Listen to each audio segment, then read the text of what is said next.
La calidad del conocimiento es la que nos hará triunfar en la vida. Somos la única opción para conectar y avanzar hacia tus metas. En GIS, estamos seguros del trabajo que hacemos y lo que te ofrecemos para lograrlo. Tenemos experiencia y capacidad.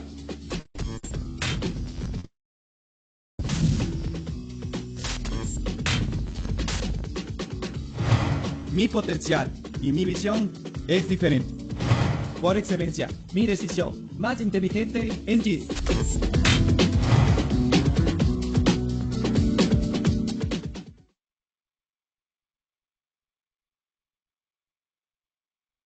Muy buenas noches, es un honor para mí darles la bienvenida a este cuarto Congreso de Especialidades Médicas y Ciencias de la Salud. A todos nuestros ponentes y también a nuestros participantes, pues en esta noche nos reúne la pasión por aprender, investigar y también mejorar la vida de las personas.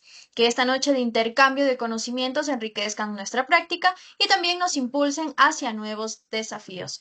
Bienvenidos todos. En esta noche, antes de empezar con nuestro primer ponente, quiero presentarles la oferta académica que GIS nos ofrece. GIS nos ofrece un diplomado internacional en alta especialización en ecografía, ecodoppler y colposcopía.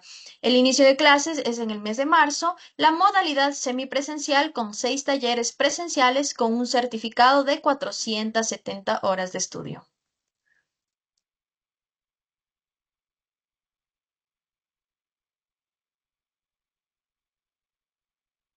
Tu futuro profesional empieza hoy. Fórmate con el Diplomado Internacional de Alta Especialización en Ecografía, Ecodoppler y Colposcopía. Un programa diseñado para profesionales que buscan crecer y destacar. Estudia en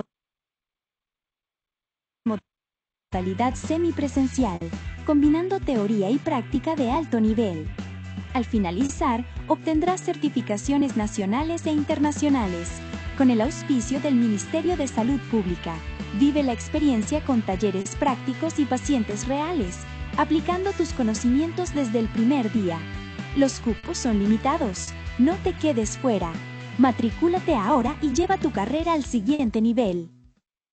Tu futuro. Además de ello, también GIS nos proporciona un diplomado técnico superior en radiología e imagenología, con una modalidad híbrida con una duración de 4 meses y de igual manera con certificados nacionales e La salud internacionales. evoluciona y tú puedes ser parte de esa transformación. Prepárate con el Diplomado Técnico Superior en Radiología e Imagenología para la práctica clínica. Modalidad híbrida, diseñada para adaptarse a tu tiempo y potenciar tu crecimiento profesional. Obtén certificados con aval nacional e internacional y fortalece tu perfil académico. En solo 4 meses estarás listo para dar el siguiente paso en tu carrera. Invierte en tu futuro, capacítate con los mejores, porque ser mejor depende de ti. Y por último, tenemos un curso técnico también superior universitario en salud pública que inicia también en el mes de marzo con una duración de 6 semanas. La modalidad es híbrida con talleres en la ciudad de Quito, Guayaquil y Cuenca.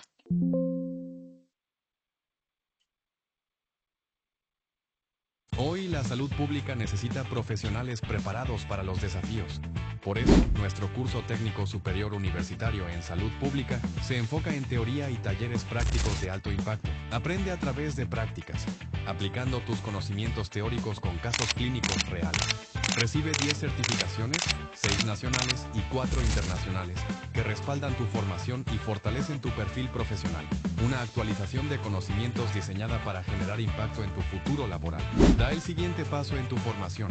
Inscríbete hoy y transforma tu vocación en acción. Ser mejor depende de ti. Hoy la Dentro de nuestra oferta académica, nosotros también proporcionamos cursos como el curso técnico superior universitario en salud pública que inicia en el mes de abril. También tenemos un diplomado técnico superior universitario en prevención, diagnóstico temprano y tratamiento integral del cáncer de mama. También tenemos un diplomado internacional de alta especialización en ecografía, ecodoppler y colposcopía. Además, también contamos con un diplomado técnico superior en radiología e imagenología.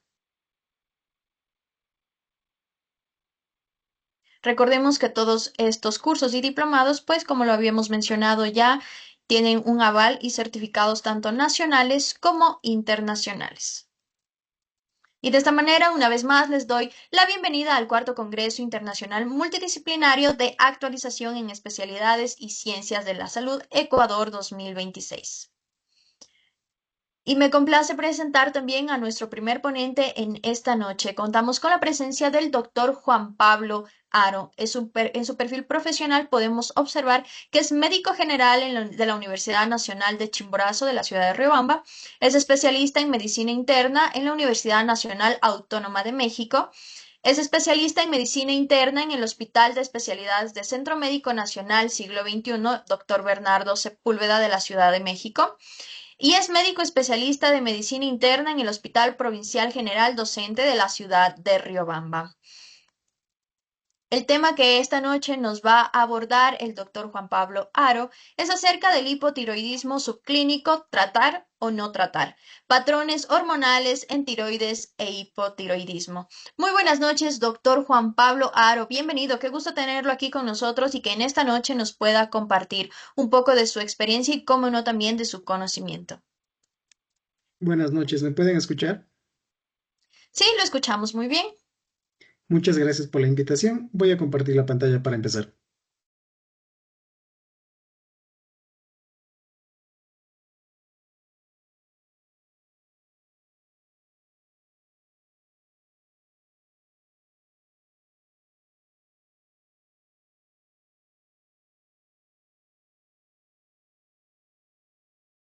¿Pueden ver la presentación? Se puede observar claramente, doctor. Solamente déjeme aclarar, por favor, a todos nuestros participantes que si alguno tiene alguna duda acerca del tema que nos va a abordar el doctor en esta noche, pues que nos los deje en la caja de preguntas a través de nuestra transmisión por nuestras redes sociales. Muchas gracias, doctor. El espacio es totalmente suyo. Bienvenido. Bueno, muchas gracias con todos. Vamos a empezar. Primero empezamos con la interpretación de las hormonas tiroideas, para lo cual vamos a hablar un poquito sobre algo de la fisiología.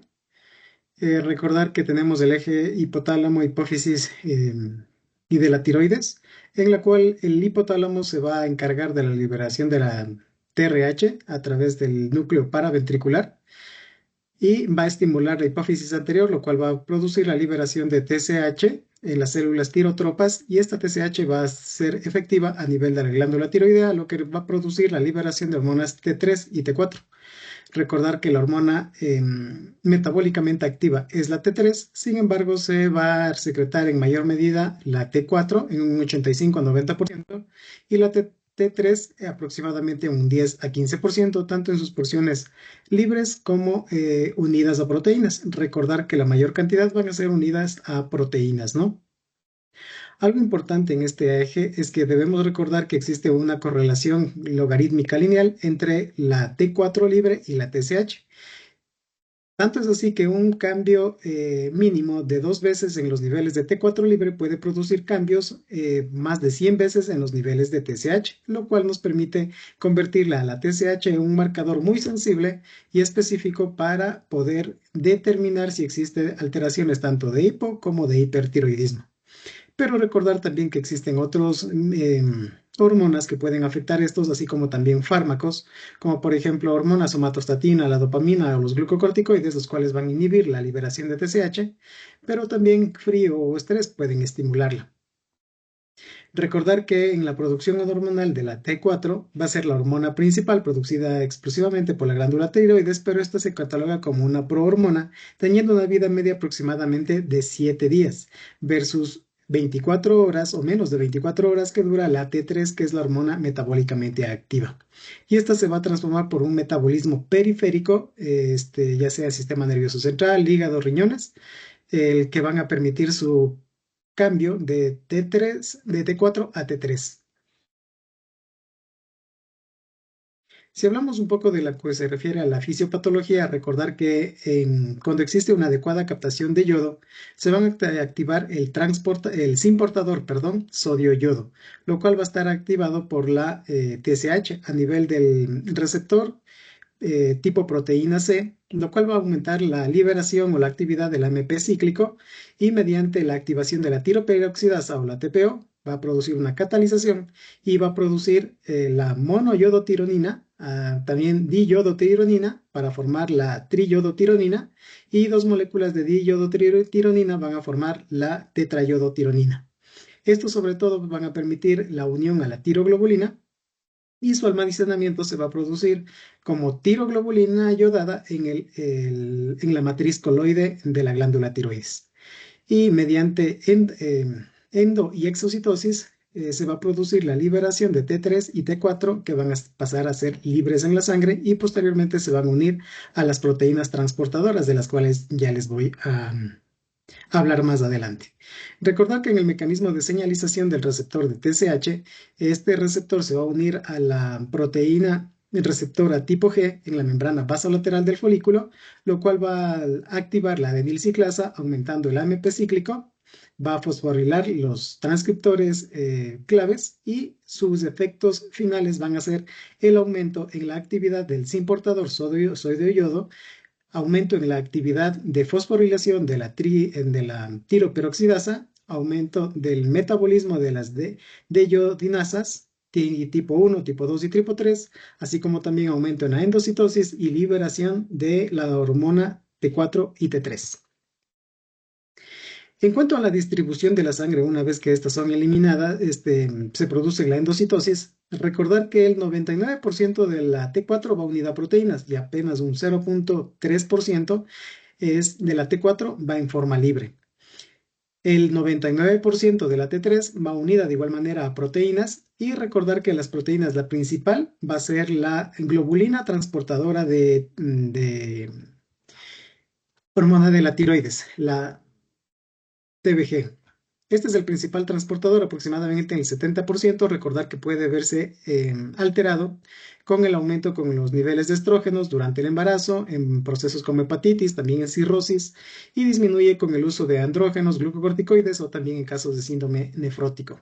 La transtirretina se va a encargar del transporte de aproximadamente el 10%. Recordar que este también nos sirve como un marcador del estado nutricional y disminuye durante procesos inflamatorios agudos. Y la albúmina se va a encargar aproximadamente del transporte de 15%. Esta tiene una alta capacidad de transporte, pero una baja afinidad.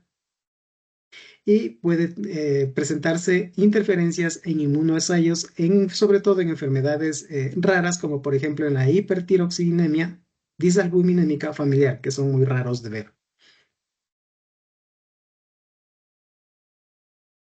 Recordar que solamente la fracción libre es la que actúa en los tejidos y ejerce esta retroalimentación negativa, tanto a nivel del hipotálamo como de la hipófisis también. En cuanto al mecanismo de acción de las deyodinasas, tomar en cuenta que lo que se encargan es de convertir de T4 a T3. Ese es el objetivo. Tenemos diferentes tipos. En la tipo 1, presente sobre todo a nivel hepático, renal, en la tiroides y en la hipófisis. Y la tipo 2 en sistema nervioso central, hipófisis, músculo esquelético, placenta y corazón. Y la tipo 3, recordar que esta tiene una función muy particular que transforma la T4 en T3 reversa e inactiva la T3 también, lo cual tiene algunos beneficios, como por ejemplo proteger al feto del exceso de hormona tiroidea, pero esta es la que se eleva en el caso de los pacientes que presentan el síndrome del eutiroideo enfermo, que se puede presentar en pacientes críticamente enfermos o los pacientes que se encuentran en UCI. Ahora, si hablamos de cuál es la mejor prueba para empezar a hacer un tamizaje de los pacientes que tienen enfermedad de la tiroides, ya sea hipo o hipertiroidismo, recordar que esta la empezamos con la TSH. Esta tiene una sensibilidad del 98% y una especificidad del 92%.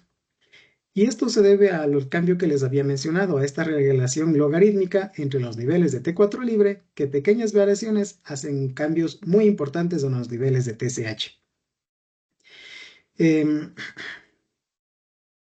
Ahora, sin embargo, tenemos que tener en cuenta ciertos factores en los cuales puede ser engañosa o insuficiente su interpretación. Ejemplo de esto es en el hipotiroidismo central, en la cual la TSH puede estar baja o inapropiadamente normal con T4 libre baja. En el síndrome del eutiroideo enfermo, como les acababa de mencionar, si es que tengo un inicio o ajuste reciente de la levotiroxina, por eso hablaremos más adelante en el tratamiento del hipotiroidismo, que este se debe hacer mediciones entre 6 a 8 semanas después de iniciado el tratamiento. Recordar que durante el embarazo, la TSH cambia fisiológicamente por la acción de la beta-HCG, disminuyendo durante el primer trimestre y se eleva a partir del segundo y tercer trimestre a rangos normales. Y recordar que puede verse afectada por ciertos medicamentos, pacientes agonistas dopaminérgicos, glucocorticoides, la amiodarona que la va a elevar, o también la diotina que interfiere con los inmunoensayos que se utilizan para su diagnóstico.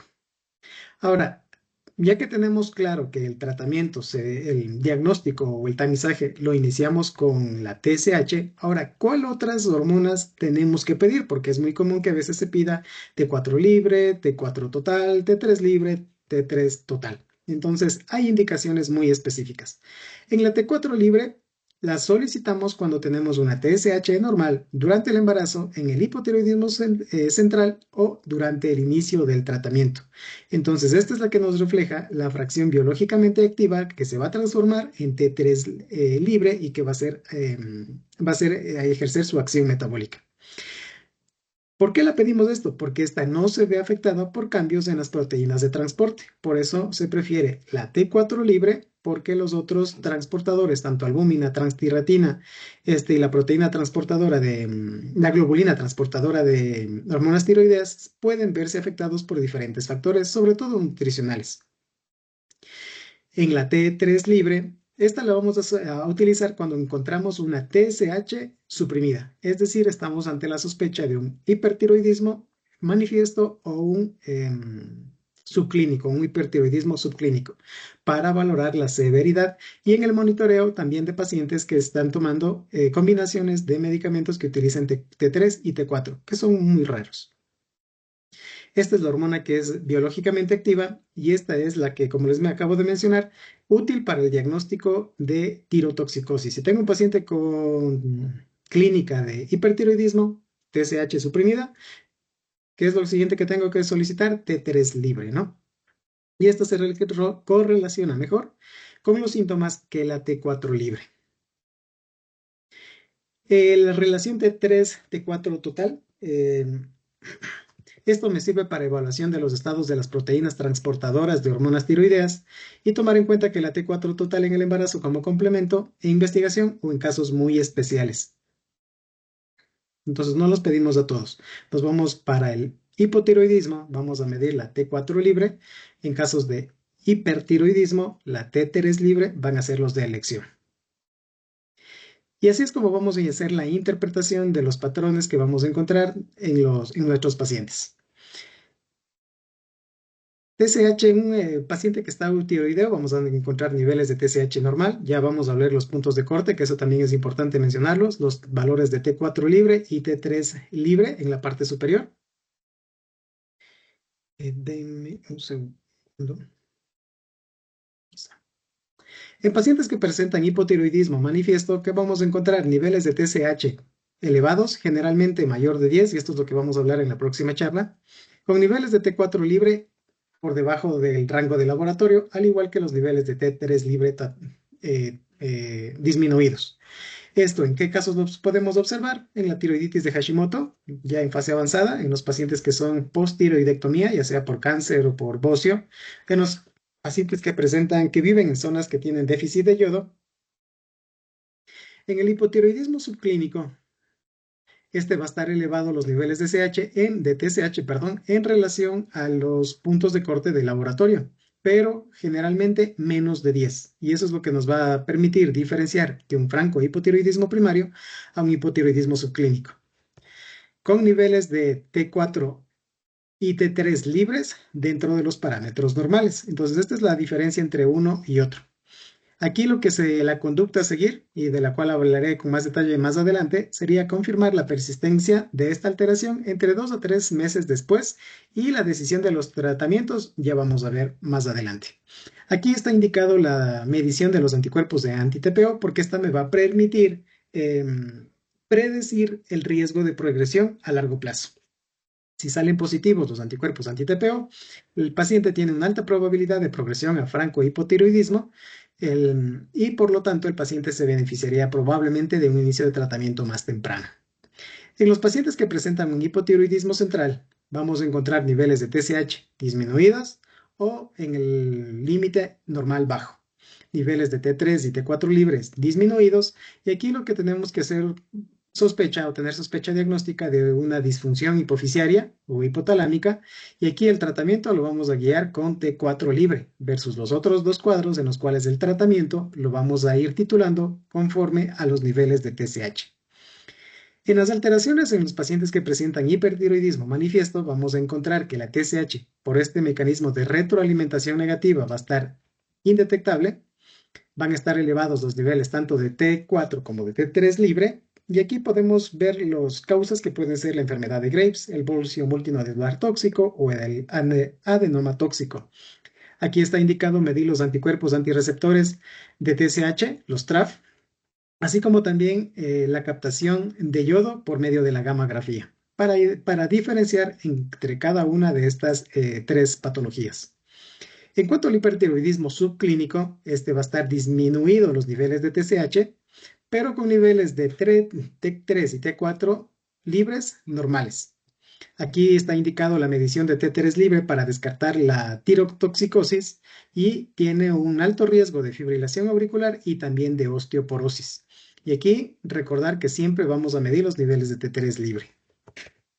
En los pacientes que presentan cuadros propiamente de tirotoxicosis, aquí vamos a tener de igual manera una disminución en los niveles de TSH. Vamos a tener unos niveles de T4 libre normal, pero los niveles de T3 libre van a estar sumamente elevados. Aquí diagnósticos de igual manera en el bocio multinodular, en la fase inicial de la enfermedad de Graves o en el adenoma tóxico, ¿no? Entonces, tener en cuenta estas perlas diagnósticas para diferenciar entre el hipertiroidismo manifiesto, hipertiroidismo subclínico y la tirotoxicosis con T3 exclusivamente. En el síndrome del eutiroideo enfermo, aquí podemos encontrar alteraciones tanto como que la TSH esté disminuida, que esté normal o que esté ligeramente elevada, pero nunca por encima mayores a nivel de 10. La T4 libre va a estar disminuida o en el rango normal bajo y los niveles de T3 libre van a estar disminuidos. Aquí, ¿qué es lo que tenemos que tener en cuenta? Que no necesita tratamiento y una vez que haya sido superada la enfermedad aguda por la cual, o la enfermedad crítica que tuvo el paciente, hay que volver a repetir estos exámenes en el transcurso de 2 meses aproximadamente. También podemos encontrar casos de resistencia a la hormona tiroidea, en las cuales los patrones de las hormonales van a ser con TSH normal o ligeramente elevada, niveles de T4 libre elevados, al igual que los niveles de T3, y aquí podemos encontrar que puede ser alteraciones genéticas que pueden ser hereditarias y algo que caracteriza al paciente es que el paciente se encuentra en un estado de eutiroidismo, ¿no? Pero también podemos encontrar en casos en los que encontremos pruebas que son discordantes, que no cumplan estos criterios de aquí, y en los cuales tenemos que tener en cuenta ciertos factores que pueden alterar su medición, sobre todo en los métodos de diagnóstico, como puede ser que el paciente tome biotina, anticuerpos heterófilos, el uso de amiodarona o también el uso de heparina. Tomar en cuenta que durante el embarazo se van a producir algunas alteraciones fisiológicas. Como les había manifestado, durante el primer trimestre que vamos a tener una disminución en los niveles de TSH. Y este va a ser un efecto fisiológico de la beta-HCG. Van a aumentar de manera transitoria los niveles de T4 libre y de la T4 total. Y va a aumentar esto debido también a que existe una mayor secreción en la hormona transportadora de tiroglobulina. En el segundo y tercer trimestre ya empieza una fase de normalización por la disminución de la beta-HCG. Ya se mantienen rangos estables de la T4 libre y T4 total. Y en el tercer trimestre inclusive puede disminuir parcialmente. Los niveles de la hormona transportadora de tiroglobulina se mantienen un poco elevados, no tan elevados como en la primera fase. Y aquí se recomienda tratar de mantener, en el caso de que tengamos pacientes con hipotiroidismo previo, primero utilizar los valores de puntos de corte de laboratorio en el cual estamos valorando al paciente. Pero generalmente tratamos de alcanzar valores menos de 3 de TSH como objetivo terapéutico en estos pacientes.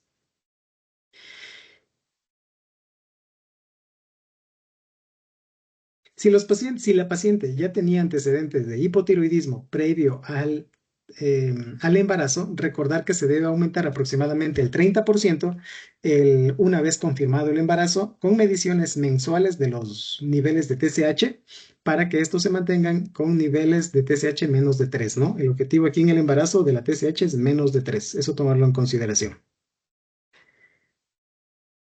Recordar que en el hipotiroidismo central, este puede ser tanto secundario debido a daño en la adenohipófisis como terciario, daño a nivel hipotalámico. Aquí la TSH va a estar baja o inapropiadamente normal o incluso ligeramente elevada a pesar de una T4 libre baja.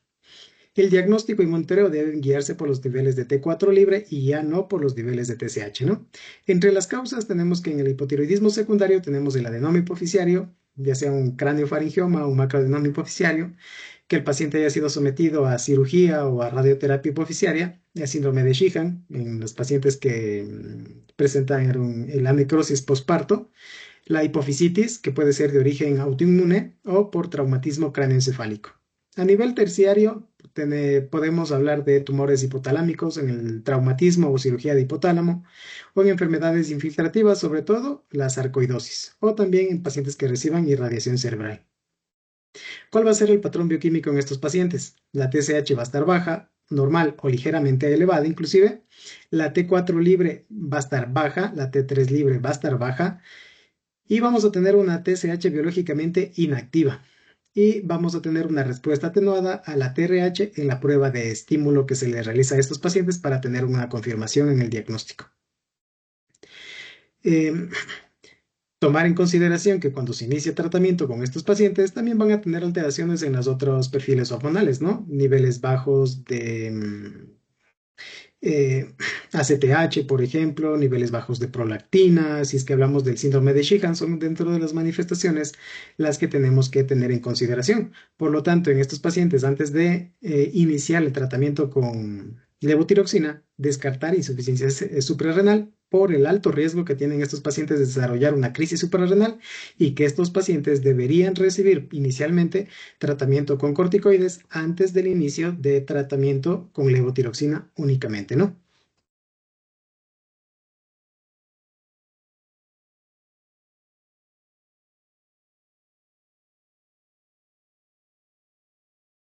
Tomar en cuenta que en el síndrome del tiroideo enfermo, las alteraciones que les acababa de mencionar, que pueden verse, pueden ser alteraciones leves, moderadas, graves, sobre todo en los pacientes que tenemos en UCI, ¿no?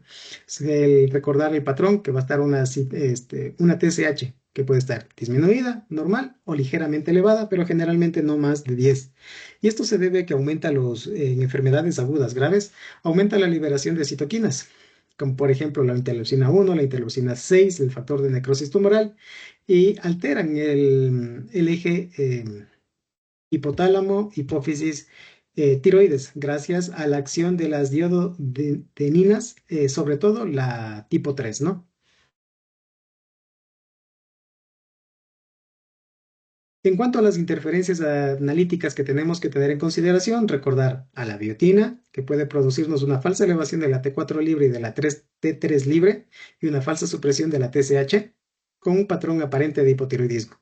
En enfermedad por anticuerpos heterófilos, puede presentarnos también alteraciones en el síndrome de hipertiroxinemia disalbuminémica familiar, que es súper raro, en los pacientes que toman amiodarano, a tomarlo en consideración, sobre todo en el efecto que se produce durante la primera semana de inicio del tratamiento, que vamos a tener un aumento en la TSH de forma transitoria, y en los pacientes que lo toman de forma crónica, puede estar una T4 libre elevada con una TSH normal, ¿no? Y en los pacientes también que tenemos pacientes hospitalizados, a veces que estamos utilizando tanto heparina como fraccionada como no fraccionada, aumentan los niveles de T4 libre y T3 libre sin un hipertiroidismo verdadero con una TSH normal. Y estos pacientes no presentan un cuadro de tirotoxicosis clínica evidente. Así también pacientes que utilizan glucocorticoides o dopaminas en las cuales van a estar disminuidos los niveles de TSH y estos pueden simular un hipertiroidismo subclínico o un hipotiroidismo central iatrogénico, ¿no? Entonces, tomar en cuenta estos factores que nos pueden hacer confundir o hacer una mala interpretación de los valores de las hormonas tiroideas. Se los dejo esta diapositiva para que lo revisen. Les voy a pasar la presentación para que lo puedan leer más detalladamente. Este es el cuadro que les quería mencionar.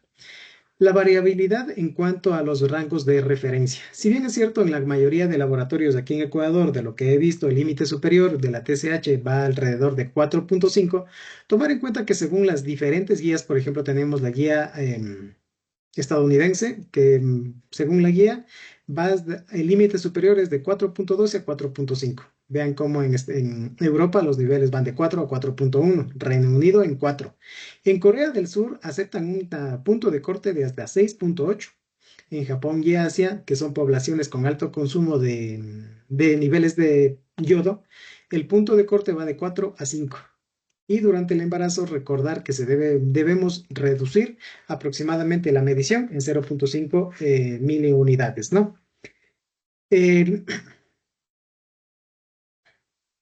Entonces, la mejor forma para tener en cuenta cuáles los puntos de cortes ideales son los que estemos utilizando con el laboratorio en el cual está haciendo los estudios de laboratorio los pacientes, ¿no? Entonces, esa pequeña aclaración, ténganla en cuenta, ¿no?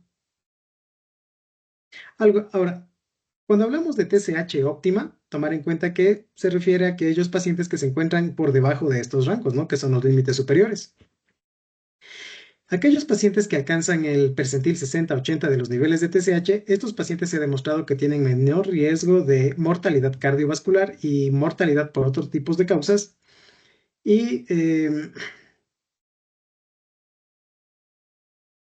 tomar en cuenta que los pacientes que también presentan alteraciones en los niveles de T4 libre también presentan una disminución, perdón, en los niveles de T4 libre.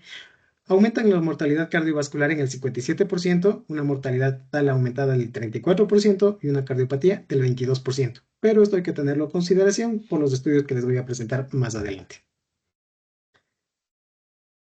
Tomar en cuenta que también existen alteraciones o enfermedades que se pueden asociar a resistencia a las hormonas tiroideas. Entonces aquí lo que vamos a tener es niveles de TSH normal o elevada con niveles de T4 y T3 libres elevados y los pacientes pueden estar clínicamente eutiroideos, lo cual nos tiene que hacer sospechar en un paciente que tenga resistencia a las hormonas tiroideas. Recordar que debemos excluir las interferencias analíticas que les acababa de mencionar, como por ejemplo el uso de amiodarona, biotina, anticuerpos heterófilos.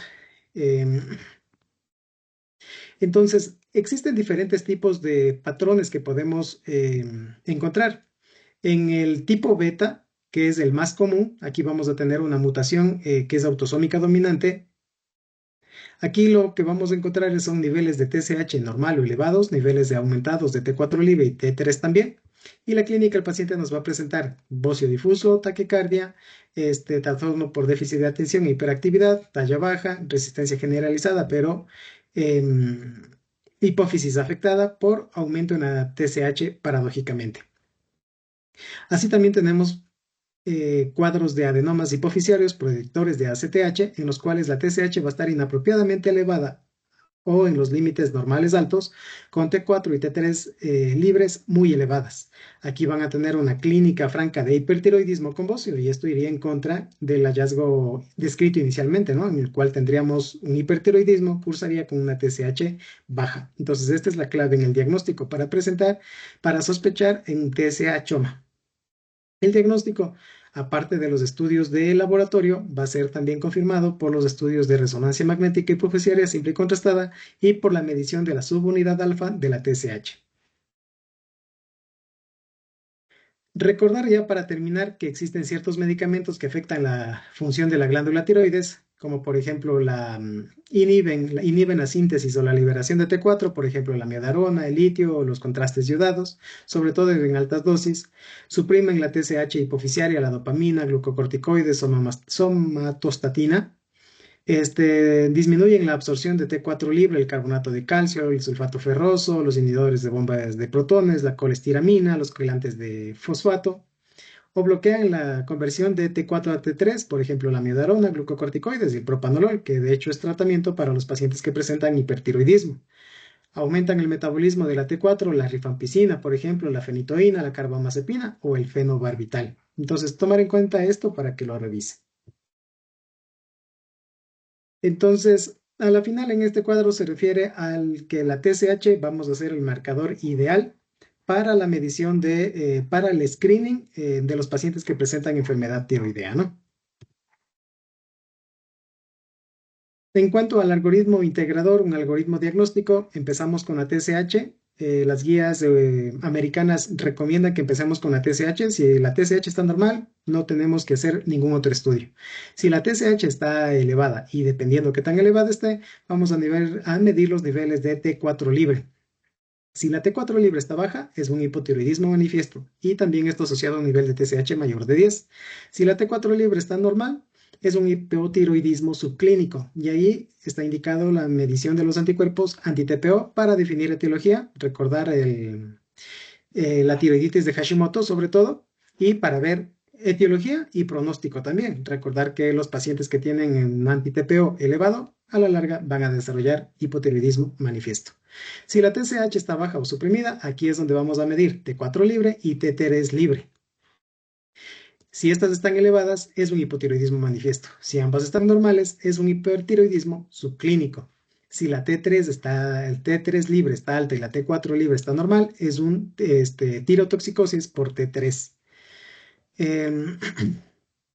Si la TSH está normal, pero vamos a medir y se miden los niveles de T4 libre, esto se debería hacer cuando tengo sospechas de alguna otra enfermedad, por ejemplo, en el hipotiroidismo central, en el pacientes que estén embarazadas, para el monitoreo del tratamiento de los pacientes que estén con levotiroxina y que tengan síntomas de hipotiroidismo que estén en los extremos de los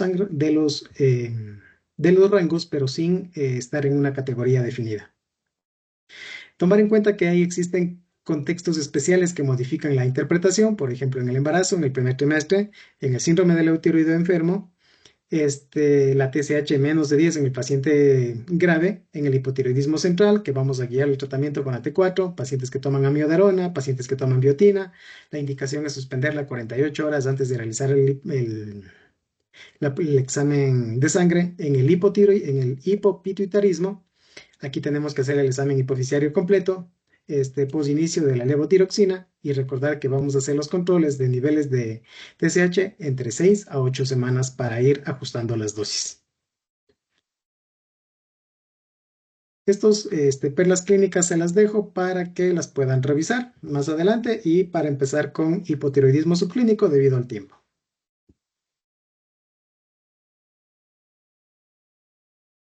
¿Sí me escuchan? Sí, claro que sí, doctor, lo escuchamos muy bien. ¿Pueden ver la pantalla? Sí, de igual manera se puede observar claramente. Vamos a hablar sobre el hipotiroidismo subclínico. Perdón por haberme extendido, se me fue el tiempo. Es un tema muy extenso. Bueno, entonces, una vez que hemos visto cuáles son la fisiología, cómo se van cambiando los niveles de TSH, de hormonas tiroideas T3, T4, ¿qué es el hipotiroidismo subclínico? Es cuando el nivel de TSH sérico es superior al límite, superior al rango de referencia, con una T4 libre dentro del rango normal. Esa es la definición del hipotiroidismo subclínico. Pero hay que tomar en cuenta que esto es en ausencia de enfermedad sistémica grave y esto debido a una alteración del eje hipotálamo hipófisis tiroides o al uso de medicamentos que afecten la TSH. Entonces, todas estas cosas tenemos que descartar para poder hablar de un hipotiroidismo subclínico. Entonces, los niveles de TSH normales, según los puntos de corte que les había mencionado, en el paciente que está eutiroideo. Según el laboratorio, ya sabemos que nos vamos a guiar sobre todo con eso, pero de forma general entre 0.5 a 4.12, con T4 libre normal. En el hipotiroidismo subclínico, una TSH elevada, más del límite superior, pero no mayor a 10, y una T4 libre normal. Y en el hipotiroidismo manifiesto, TSH elevada, generalmente mayor de 10 y una T4 libre baja. Entonces, esto es lo que nos permite diferenciar estos tres aspectos clínicos: eutiroideo, hipotiroidismo subclínico, hipotiroidismo manifiesto. Y por eso es que en algunas ocasiones toca repetir los exámenes para tener certeza. En cuanto al hipotiroidismo subclínico, tiene una prevalencia general de entre 5 al 10% de la población adulta. Es más predominante en mujeres mayores de 65 años, que alcanza el 12%, y va a ser mucho más afectada a las mujeres versus los hombres con una relación 5:1. Y tomar en cuenta que esta progresión que se puede ver debido a una tiroiditis de Hashimoto es de aproximadamente 2 al 5% el aumento en el riesgo cada año, ¿no? Esto va a ser mucho más frecuente en áreas con deficiencia de yodo, también en regiones con ingesta excesiva, por ejemplo en Corea del Sur y Japón, que tienen una adecuada ingesta de yodo, pero también tienen mayor incidencia de hipotiroidismo subclínico, y pese a que ellos tienen valores de puntos de corte más altos. Tomar en cuenta que al menos en Corea, 6.5% en hombres y 16.4% en mujeres. Y también lo que les mencionaba, mucho más frecuente en pacientes que tengan enfermedad tiroidea autoinmune preexistente, la enfermedad de Hashimoto, ¿no? Importante también, la prevalencia aparente puede estar sobreestimada si no se usan los rangos de referencia ajustados por edad. Eso también tenemos que tomar en cuenta. Conforme vamos envejeciendo a partir de los 60 años, los niveles de TSH también tenemos que irlos considerando que se van elevando. Entre las principales causas tenemos de origen autoinmune, iatrogénica, medicamentosa y por deficiencia de yodo. En la autoinmune, pues la principal, la tiroiditis de Hashimoto, ¿no? Hasta el 85% de los casos, en los casos de hipotiroidismo primario, y aquí los vamos a hacer el diagnóstico gracias a los anticuerpos anti-TPO y antitiroglobulina, que ya sabemos que nos sirven para saber el diagnóstico y para también saber el pronóstico que van a tener estos pacientes. De causa iatrogénica, pues aquellos pacientes que fueron sometidos a tiroidectomía, pacientes que recibieron tratamiento con yodo radioactivo, sobre todo en los pacientes con enfermedad de Graves, y la radioterapia cervical o de cabeza y cuello por algún tipo de cáncer asociado. De causa medicamentosa, tomar en cuenta el uso de la miodarona, como les había mencionado, en pacientes que utilizan litio, pacientes que presentan trastornos psiquiátricos o en los inhibidores del checkpoint inmune, principalmente pacientes que tienen tratamientos para cáncer o que utilizan interferón alfa. Y en pacientes que presentan deficiencia de yodo, que es la segunda causa global de hipotiroidismo, es más prevalente en regiones con que la sal no es yodada, y el hipotiroidismo subclínico va a preceder al hipotiroidismo manifiesto. Tomar en cuenta lo que les hablamos ya de la fisiología y de la fisiopatología, esto ya lo acabo de mencionar. Ahora, dentro de la historia natural y de la progresión, se habla de que aproximadamente el 46% de los pacientes van a tener una reversión espontánea. Entonces, a los 2 años, 46% van a regresar a ser eutiroideos. Entonces, por eso es importante hacer un seguimiento con estos pacientes. 10% pueden presentar una reversión parcial, no valores normales, pero valores que estén por debajo de 10. 7% presentan una reversión escasa y 2.5% tienen esta progresión manifiesta, sobre todo aquellos que tienen enfermedad de Hashimoto, ¿no? ¿Cuáles son los factores de riesgo para que esto progrese? Que de inicio tenga una TSH elevada a más de 10, aquí pensar que el paciente pueda revertirse solamente el tiempo lo dirá y el seguimiento, pero muy poca probabilidad. Ya habíamos hablado que los pacientes que tienen anticuerpos positivos van a progresar. Que exista duplicación en los niveles de TSH en el seguimiento que se hace a estos pacientes. Si a mi paciente inicialmente le estoy viendo con un TSH de 7 y consideramos que no debe iniciar tratamiento, pero lo vuelvo a ver a los 6 meses y la TSH ha subido, pues lógicamente en este paciente no podríamos esperar que hablar de regresión. Las mujeres tienen mayor riesgo que ya tenga el diagnóstico de tiroiditis o también la historia familiar de hipotiroidismo son los factores que hay que tomar en cuenta para progresión. Factores asociados a reversión o a regresión. La TSH que sea una elevación leve, menor a 7, probablemente disminuya con el transcurso del tiempo, que tenga anticuerpos antitiroideos negativos, que tenga causas transitorias identificadas, por ejemplo, enfermedades virales también nos pueden causar una tiroiditis, niveles de la edad, perdón, menor de 70 años o que también pacientes que tienen obesidad. Recordar que la leptina va a estar incrementada en los pacientes que tienen obesidad y también va a estar asociado a niveles elevados de TSH. Eso hay que considerarlo. Y ahí la obesidad puede elevarme los niveles de TSH, pero recordar que hay veces que el aumento en el peso también se considera como síntoma de un hipotiroidismo, entonces eso interpretarlo adecuadamente. Si hablamos de manifestaciones clínicas al ser un hipotiroidismo subclínico, pues tenemos que tener claro que las manifestaciones van a ser muy inespecíficas, tal vez ninguna, leves o ausentes, ¿no? Más del 30% de los pacientes en sí son asintomáticos. Como hay esta discrepancia en cuál es el punto de corte ideal y desde cuándo tratar o no, y basándonos en todo esto, no vamos a tener los síntomas clásicos, perdón, del hipotiroidismo o inclusive estos se van a solapar con otras enfermedades que puede presentar el paciente, ¿no? Si hablamos a nivel general, el paciente puede referirme a fatiga leve, que puede asociar a varias cosas, sensación de frío ligero, aumento en el peso, lentitud mental. Síntomas muy inespecíficos. A nivel neurológico, dificultad en la concentración, fallas en la memoria, mayor riesgo de depresión. A nivel reproductivo, alteraciones menstruales leves, menor fertilidad. A nivel cardiovascular, una disfunción diastólica del ventrículo izquierdo, mayor resistencia vascular, posible hipertensión arterial enmascarada. A nivel metabólico y en lípidos, aumento en el colesterol total, aumento en el LDL colesterol. Sobre todo esto es importante con niveles de TSH mayor de 10, ¿no? Y aumentos también en los niveles de triglicéridos. Y a nivel renal, potencial reducción en la tasa de filtrado glomerular, esto todavía no está comprobado, o mayor albuminuria en la diabetes mellitus tipo 2. Ahora, si hablamos de cuál es la evidencia que nos habla del riesgo cardiovascular que presentan estos pacientes, estas evidencias están demostradas cuando el paciente tiene niveles de TSH mayores de 10, aunque la causalidad causa-efecto no está completamente demostrada. Tenemos que niveles de TSH mayor de 10 están relacionados con incremento en el grosor de la íntima y de la media a nivel carotidio. Y en estos pacientes quienes recibieron levotiroxina, se mostraron que había una reducción en la progresión del grosor de la íntima media carotidia. Pero estos estudios fueron solamente observacionales, no fueron estudios de intervención. En cuanto a la insuficiencia cardíaca, está asociado a disfunción sistólica y diastólica. Con unos niveles de TSH mayor de 10, el riesgo relativo de muerte es de 1.45 y de 1.31 en los riesgos de hospitalización en insuficiencia cardíaca. Tomar en cuenta que en pacientes postinfarto agudo de miocardio, la levotiroxina no mejoró la fracción de eyección, entonces hay que tomar en cuenta eso también. Y en cuanto a cardiopatía coronaria y la mortalidad, niveles de TSH mayor de 10 estuvieron relacionados con mayor mortalidad.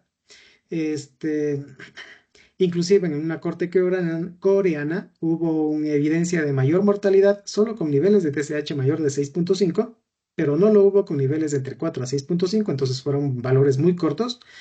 Y el efecto en la mortalidad es más marcado en pacientes jóvenes y con alto riesgo cardiovascular, y no se vio afectado en pacientes mayores de 65 años. Si hablamos de alteraciones a nivel de lípidos, en diabetes, en función renal y en el estado psicológico, una TSH elevada también estuvo asociada a niveles más altos de colesterol, LDL colesterol. La suplementación con levotiroxina redujo en promedio los niveles de colesterol de 11 miligramos y de LDL colesterol en 8.5 miligramos. Esto fue un metaanálisis de 12 ensayos clínicos aleatorizados. Pero, insisto, esto es únicamente en niveles de TSH mayor de 10, no en estudios propiamente en hipotiroidismo subclínico. Igual manera, niveles elevados de TSH estuvo asociado a peores desenlaces renales con una duplicación en los niveles de creatinina, así que también con el riesgo de muerte.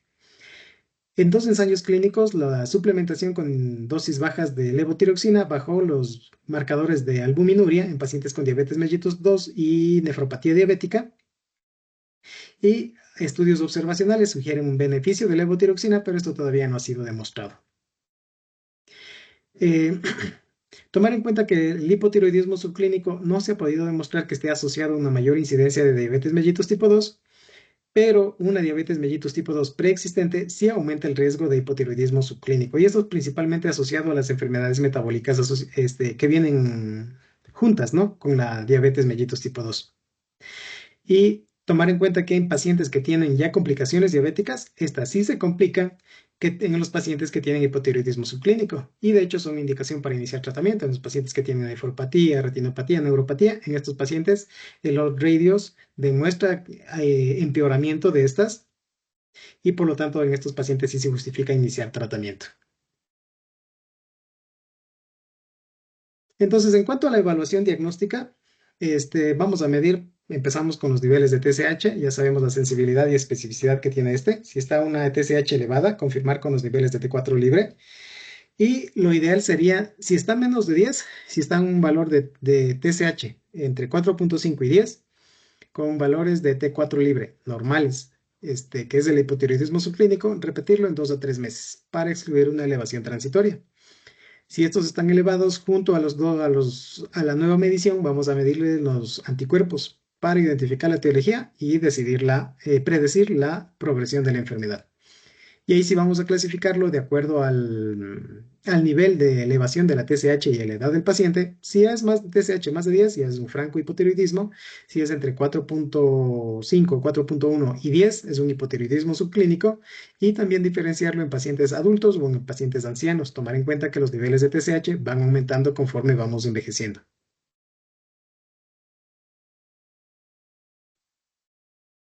Los puntos de corte para que lo recuerden, que ya les había mencionado en la charla previa. Y ahora, ¿qué es lo que nos dicen cuándo tratar y cuándo no? En las guías del 2012 se nos hablaba de que si la TSH es mayor de 10, con una edad menos de 70 años, aquí lo que debemos hacer es iniciar tratamiento y hacer seguimiento entre 6 a 8 semanas. Cuando la TSH se encuentra entre 4 a 10 y un paciente menor de 65 años con síntomas, también se puede iniciar dosis más bajas de levotiroxina y de igual manera hacer una nueva medición entre 6 a 8 semanas. Para el 2013 también nos hablan de los criterios prácticamente del punto de corte de 10 de TSH, entre mayores y menores de 70 años van haciendo muy similares y dependen de la presencia o no de síntomas y del riesgo cardiovascular para el inicio de tratamiento. Y tomar en cuenta que esto cambia para mujeres embarazadas, en las cuales el punto de corte que habíamos recomendado para el tratamiento es que se mantengan como TSH, como punto de corte menor de 2.5 a 3 unidades internacionales. Por encima de TSH estamos de acuerdo que todos los pacientes deben recibir, inclusive por encima de 10, según las últimas guías. Entonces, las últimas guías, sobre todo las coreanas, nos hablan de unos niveles de TSH mayor de 10, todo paciente tiene que recibir tratamiento, especialmente en algunas poblaciones que pueden tener enfermedad arterial coronaria, insuficiencia cardíaca o dislipidemia o complicaciones de diabetes mellitus, que se benefician de inicio temprano de tratamiento con levotiroxina. Tomar en cuenta cuándo no vamos a tratar. Tomar en cuenta que la levotiroxina no mejora la calidad de vida, ni tampoco presenta resolución en los síntomas. No reduce los síntomas de fatiga. Si es que mi justificación para inicio de tratamiento en hipotiroidismo subclínico es la fatiga, no va a mejorar. 20-25% de los pacientes eutiroideos refieren los mismos síntomas de hipotiroidismo, por lo tanto, estos síntomas tienen baja especificidad. La relación entre los síntomas y la TSH no es una correlación lineal, así que es una relación muy débil. Y tomar en cuenta el riesgo del sobretratamiento, que podemos aumentar el riesgo de fibrilación auricular, osteoporosis, mortalidad cardiovascular con una TSH suprimida. ¿En qué situaciones se pueden beneficiar? En los casos de dislipidemia concurrente, como vimos en los datos que les presenté, en los estudios, en los pacientes que tienen bocio difuso o nodular con hipotiroidismo subclínico persistente, también se benefician. En la progresión documentada de TSH en los controles sucesivos, si el paciente ya sube los niveles de TSH, ese paciente se va a beneficiar. Sabemos que va a terminar con hipotiroidismo subclínico manifiesto. En los pacientes que presentan hipotiroidismo subclínico, que fueron sometidos a una post-hemitiroidectomía, también se van a beneficiar. En los pacientes que presentan anticuerpos positivos y que están con una TSH en el límite alto. Pacientes menores de 30 años con hipotiroidismo subclínico con síntomas severos también pueden beneficiar. Y aquellos pacientes que presenten síntomas hipotiroideos relevantes con niveles de TSH limítrofes altos. Entonces, a la final vamos a dar tratamiento, o se recomienda que se dé tratamiento según las guías a todos pacientes adultos menores de 70 años con niveles de TSH persistentemente elevados por encima de 10 unidades, lo cual está asociado a un aumento del riesgo cardiovascular, dislipidemia significativa, disfunción cardíaca y progresión a un hipotiroidismo manifiesto, ¿no? Entonces, esta evidencia es sólida. Tomar en cuenta que en adultos mayores con niveles de TSH menos de 10 no está recomendado, no hay una fuerte evidencia, debido a que no hay mucha evidencia en beneficio, ¿no? Se han hecho ensayos clínicos en los cuales se ha utilizado dosis de levotiroxina entre 50 microgramos y placebo a un año de seguimiento y no hubo diferencias ni en calidad de vida, ni en los síntomas hipotiroideos, ni en la fatiga, presión arterial, peso, índice de masa corporal y demás, ¿no? Entonces, tomar en cuenta bastante esto en pacientes mayores de 70 años con TSH menos de 10, hay que ver riesgo-beneficio y escoger muy bien quiénes se benefician y quiénes no. En pacientes que tienen mayores de 70 años con TSH mayor de 10, estos pacientes sí se podrían beneficiar de inicio de levotiroxina, pero con extrema cautela. Aquí las dosis iniciales van a ser de 12.5 a 25 microgramos al día y se van a realizar ajustes cada 6 a 8 semanas de iniciado el tratamiento, ¿no? Entonces, esto tener mucho cuidado por el aumento en todas las complicaciones que les mencioné. Ahora, en el embarazo. Tomar en cuenta que los requerimientos de la hormona de tiroides aumentan en 30 al 50%, que es la dosis que vamos a incrementar en los pacientes que tenían hipotiroidismo previamente y que se embarazaron. Y la T4 materna es fundamental para el desarrollo neurológico fetal hasta la semana 10 o 13, ¿no? Que es donde empieza el inicio de la función tiroidea fetal. Y esta la vamos a ir ajustando cada trimestre, ¿no? En el primer trimestre, el punto de corte disminuimos en 0.5 respecto al valor de laboratorio y en el segundo y tercer trimestre usar valores de referencia de mujeres no embarazadas. Si no hay valores específicos, los utilizamos los del laboratorio. Y aquí el objetivo de TSH es que estas pacientes presenten TSH menos de 2.5 en el primer trimestre y menos de 3 microunidades en el segundo y tercer trimestre, ¿no? Esto por eso les remarqué para que lo tengan en consideración. Aquí vamos a hacer monitoreo generalmente cada mes, cada 4 semanas hasta la semana 20 y luego una vez al mes entre la semana, a partir de la semana 30. Ahora, ¿qué evidencia tenemos del hipotiroidismo subclínico en la mujer infértil o en la infertilidad? Es una evidencia débil, no se recomienda dar tratamiento por sí sola para la fertilidad. Se mostró una mayor prevalencia de hipotiroidismo subclínico en mujeres infértiles entre el 13 al 4%. Y no hubo una relación, una asociación con las tasas de embarazo o los nacidos vivos, ¿no? El hipotiroidismo subclínico aumenta el riesgo de aborto, pues la evidencia es moderada, no se recomienda dar tratamiento para disminuir el riesgo de aborto, pero sí alcanzar los niveles de TSH recomendados que les había mencionado hace un ratito. Tratar el hipotiroidismo subclínico en mujeres embarazadas mejora los embarazos fetales y neonatales. De evidencia es fuerte, no tratar.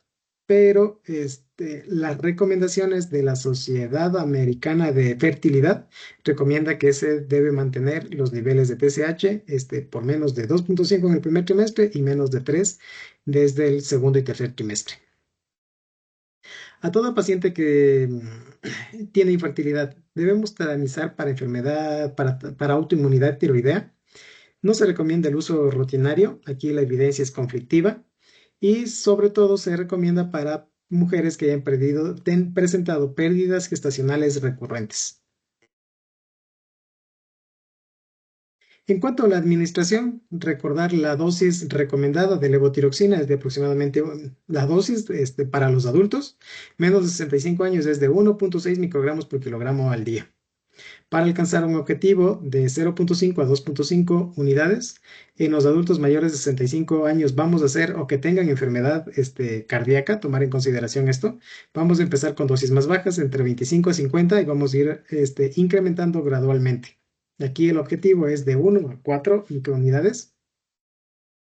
Si es que tenemos pacientes con hipotiroidismo subclínico grave sin cardiopatía en los adultos jóvenes de 25 a 75 microgramos, en pacientes ancianos, si se decide tratar, y esto lo recalco, ya les indiqué en quiénes sí, en quiénes no, entre 12.5 a 25 microgramos, inicio dosis muy bajas según la tolerancia. En embarazadas con hipotiroidismo previo incrementamos el 30% de la dosis habitual. Y en el hipotiroidismo central vamos a hacer el tratamiento guiado por los niveles de T4 libre en vez de los niveles de TSH, ¿no? Las recomendaciones generales: tomar únicamente con agua en ayunas, esperar entre 30 a 60 minutos antes de ingerir otro alimento o otro medicamento. Una alternativa puede ser que también se lo pueda tomar al acostarse, también está recomendado en las guías, y que se haya pasado más de 2 horas de la última comida, ¿no? El monitoreo lo vamos a hacer cada 6 a 8 semanas. Tras el inicio o cambio de la dosis, una vez que alcanzamos la meta en la cual o el objetivo de TSH, vamos a hacer controles anuales con los pacientes, ¿no? Y repetir ante cambios en el peso, nuevos síntomas o que el paciente haya iniciado medicamentos tipo la amiodarona, ¿no? Importante, se recomienda también que se evite el consumo de calcio, hierro, inhibidores de bomba de protones, quelantes de fosfato, y ajustarse algunas comorbilidades, porque estos pueden haber interacciones con la absorción de la levotiroxina. Tomar en Doctor, cuenta mil que si existe... disculpas la interrupción. Tenemos 5 minutos, por favor. Muchas gracias por su ponencia. Tenemos, por favor, 5 minutos más para su ponencia, doctor, por favor. Muchas gracias. Yo creo que ya con eso termino. Ok, ¿Alguna duda, alguna entonces, pregunta? Doc, sí tenemos una pregunta en nuestra caja de preguntas a través de nuestra transmisión.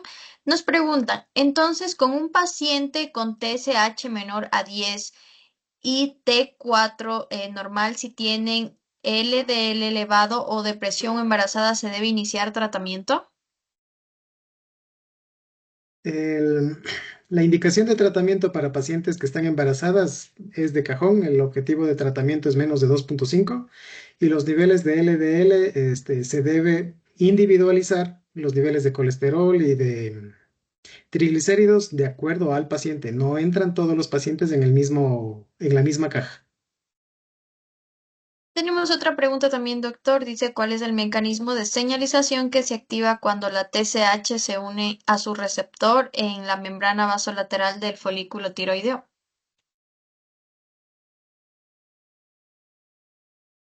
No lo recuerdo, le soy sincero, no podría responder esa pregunta. Ok, doctor, muchas gracias. Agradecemos la excelente ponencia que nos ha brindado en esta noche. Gracias por compartirnos sus conocimientos y cómo no también pues informarnos acerca de este tema que es muy relevante y que también se escucha mucho en cuanto a los hospitales. Es una enfermedad que a la mayoría de la población se lo presenta, y qué bueno que usted en esta noche nos haya informado un poquito más acerca de este tema, que es súper importante y súper relevante también. Esperamos tenerlo en un próximo congreso de estos temas. Doctor, muchas gracias y muchas felicidades por la Un excelente gusto, hasta ponencia que luego. nos acaba de brindar.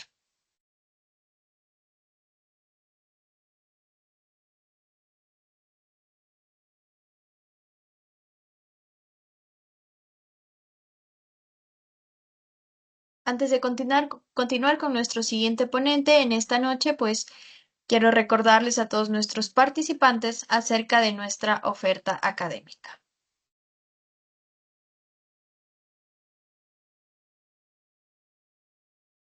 En GIS tenemos un diplomado internacional de alta especialización en ecografía, ecodoppler y colposcopía. Además de ello, también nosotros ofrecemos aquí en GIS un diplomado internacional, perdón, un diplomado técnico superior en radiología e imagenología para la práctica clínica. Tenemos también un curso técnico superior universitario en salud pública que consta de 6 programas de capacitación. Además de ello, nosotros también tenemos un diplomado técnico superior universitario en prevención, diagnóstico temprano y tratamiento integral del cáncer de mama.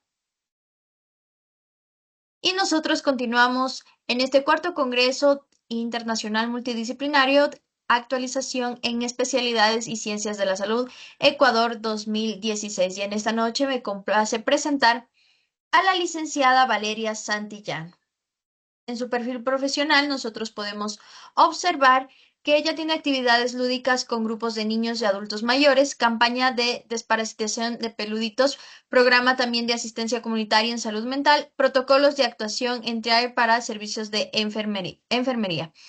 También en la Fundación Orgaepsi en la ciudad de Riobamba. Muy buenas noches, licenciada, bienvenida. Qué gusto tenerla aquí con nosotros en esta noche y que usted también nos pueda compartir un poco de sus conocimientos y de sus experiencias.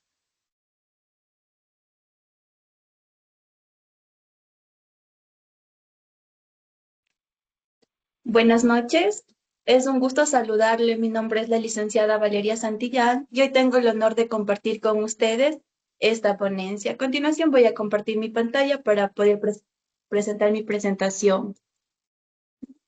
Claro que sí, licenciada, el espacio es totalmente suyo.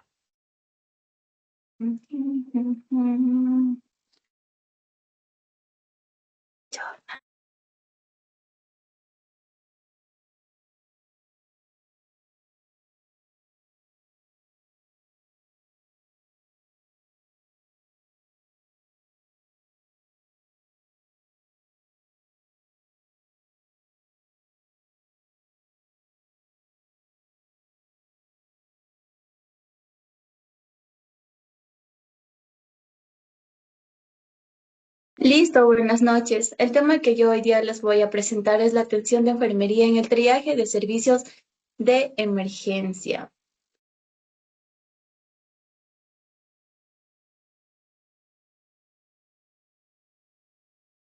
A continuación, les explicaré mediante un índice general los temas que se va a tratar, qué es la clasificación, la importancia, el objetivo principal, cuál es la función del personal de enfermería,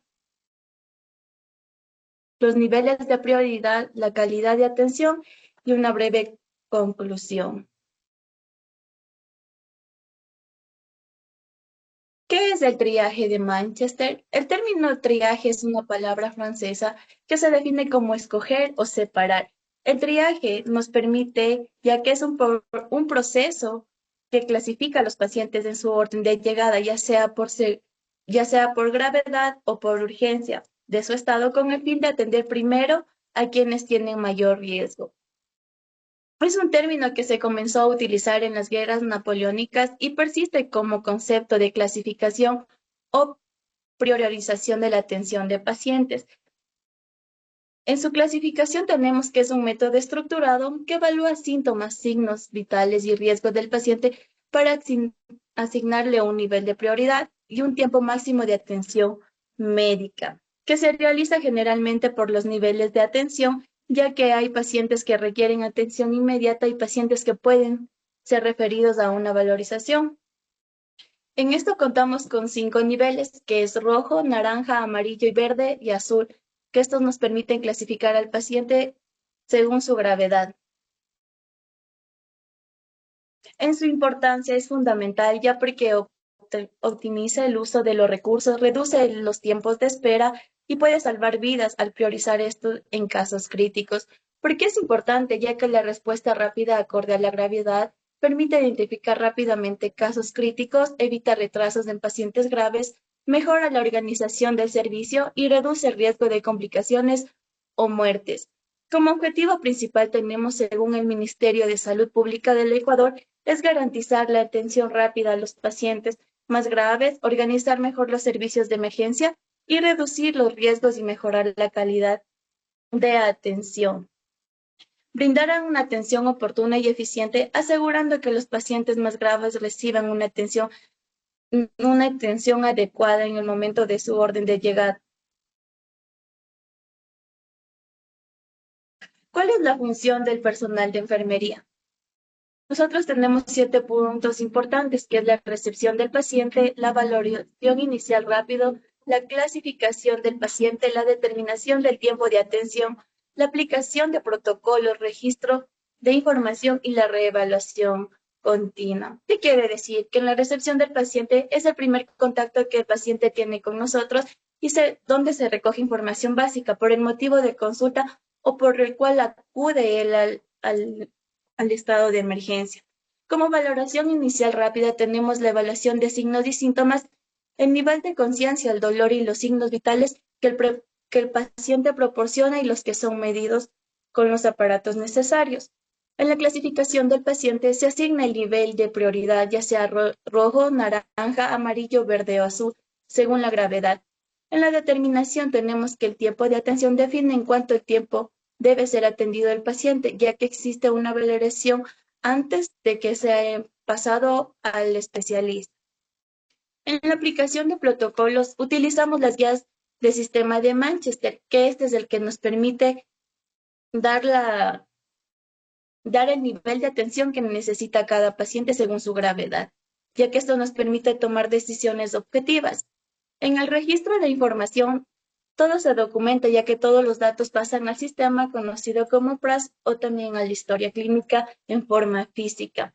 En la reevaluación se supervisa que el paciente mientras espera por sí, si su estado empeora. Entonces, en este caso, nosotros como personal de enfermería, nosotros estamos prestos para estar en la evaluación del paciente. En el caso de que el paciente empeore, nosotros poder comunicar al médico para que sea atendido con prioridad. En los niveles de prioridad, como les mencionaba, tenemos 5 niveles, y es el rojo, el naranja, el amarillo, el verde y azul. El rojo que se merece una atención inmediata, ya que depende de una condición extrema donde está en riesgo la vida del paciente. El naranja, que es muy urgente, que la atención puede ser entre 10 a 15 minutos, ya que el paciente debe ser priorizado, pero no inmediatamente. También tenemos el color amarillo, que es de manera urgente. El paciente puede esperar 60 minutos. Su condición es aguda, pero no amenaza la vida y requiere valoración en horas. El verde es de 120 minutos. Su condición es aguda, pero no amenaza la vida, ya que requiere una valoración diferida que puede ser pasado al médico especialista.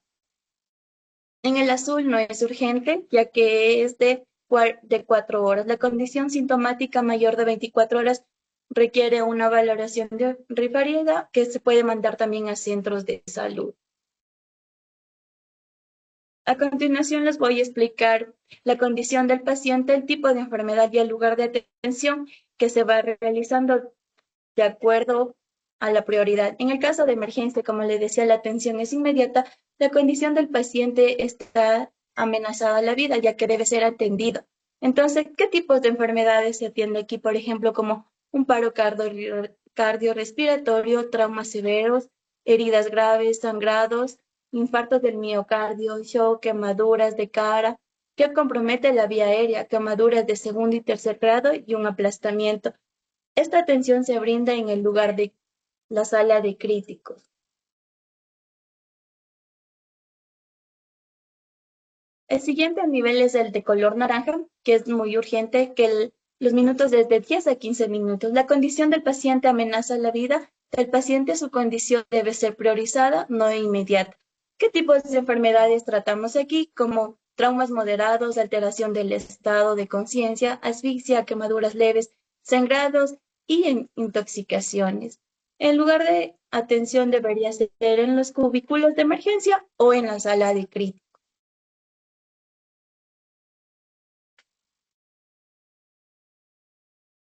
En el nivel 3 de color amarillo, el tiempo de espera es de 1 hora, ya que la condición del paciente es aguda, pero no amenaza la vida. Requiere una valoración en horas. ¿Qué tipos de enfermedades se atienden aquí? Son como traumas leves sin compromiso de la conciencia, infecciones, dolor agudo, deshidratación, fracturas, luxaciones, fiebre en niños de menores de 2 años. El lugar de atención se da en los cubículos de emergencia para después ser referidos a consulta. El menos urgente, que es de 120 minutos, su condición del paciente es aguda, pero no amenaza la vida, ya que requiere una valoración diferida.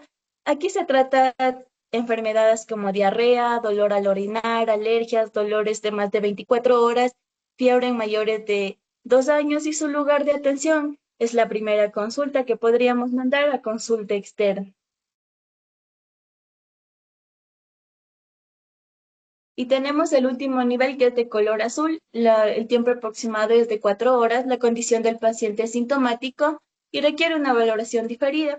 Por ejemplo, aquí se trata de enfermedades como dolores, golpes de más de 3 días, de evaluación, dolor de garganta, enfermedades de la piel, pelo o uñas, cosas que no comprometen a la vida del paciente. Y estos pueden ser atendidos en el centro de salud o consulta externa. Como otro punto importante, tenemos que gracias al triaje de Manchester, esto nos ayuda a mejorar la calidad de atención, como una atención más justa y equitativa, disminuye los tiempos de espera innecesarios, nos ayuda a una mayor satisfacción de los pacientes, optimiza el uso de médicos y equipos, evita saturación de emergencias, permite una atención más ordenada y rápida, disminuye la mortalidad de emergencias y mejora la toma de decisiones del personal de salud en caso de emergencia o en caso de que no se den.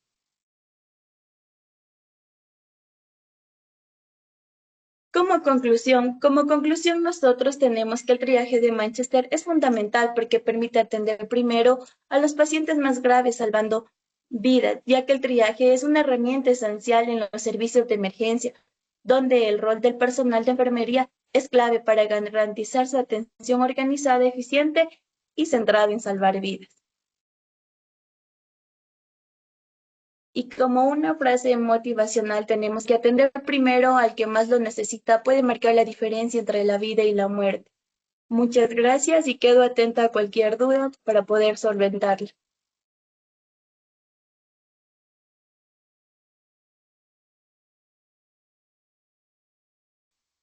Muchas gracias, licenciada, por la excelente ponencia que nos acaba de brindar. En nuestra cajita de preguntas, pues no tenemos dudas acerca del tema. Sin embargo, queremos felicitarla por la excelente ponencia que nos ha brindado el día de hoy. Muchas gracias por impartirnos sus conocimientos y también su experiencia en esta noche. Esperamos tenerla también en un próximo congreso junto a nosotros.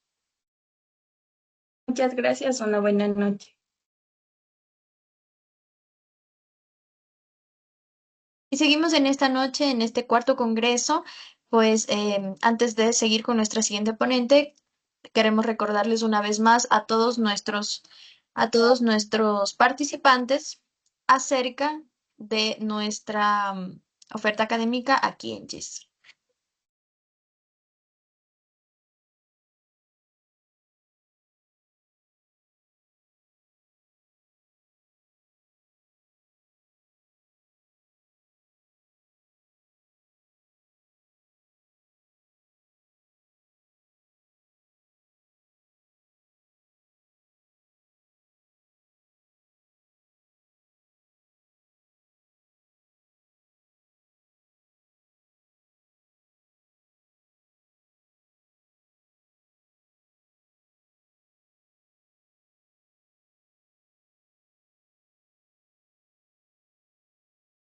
Perdón, no tenía audio el video.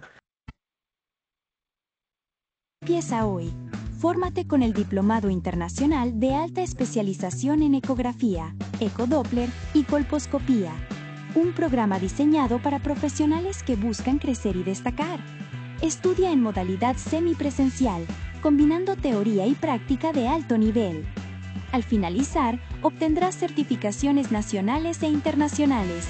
Con el auspicio del Ministerio de Salud Pública, vive la experiencia con talleres prácticos y pacientes reales, aplicando tus conocimientos desde el primer día. Los cupos son limitados, no te quedes fuera. Matricúlate ahora y lleva tu carrera al siguiente nivel. La salud evoluciona y tú puedes ser parte de esa transformación. Prepárate con el Diplomado Técnico Superior en Radiología e Imagenología para la práctica clínica, modalidad híbrida, diseñada para adaptarse a tu tiempo y potenciar tu crecimiento profesional. Obtén certificados con aval nacional e internacional y fortalece tu perfil académico. En solo 4 meses estarás listo para dar el siguiente paso en tu carrera. Invierte en tu futuro, capacítate con los mejores, porque ser mejor depende de ti. La salud evoluciona. Hoy la salud pública necesita profesionales preparados para los desafíos. Por eso, nuestro curso técnico superior universitario en salud pública se enfoca en teoría y talleres prácticos de alto impacto. Aprende a través de prácticas, aplicando tus conocimientos teóricos con casos clínicos reales. Recibe 10 certificaciones, 6 nacionales y 4 internacionales, que respaldan tu formación y fortalecen tu perfil profesional. Una actualización de conocimientos diseñada para generar impacto en tu futuro laboral. Da el siguiente paso en tu formación. Inscríbete hoy y transforma tu vocación en acción. Creer que usted ser mejor depende de ti. Hoy las Dentro de nuestra oferta académica, recordemos que también estos diplomados tienen certificaciones nacionales e internacionales. Tenemos un diplomado técnico superior universitario en prevención, diagnóstico temprano y tratamiento integral de cáncer de mama.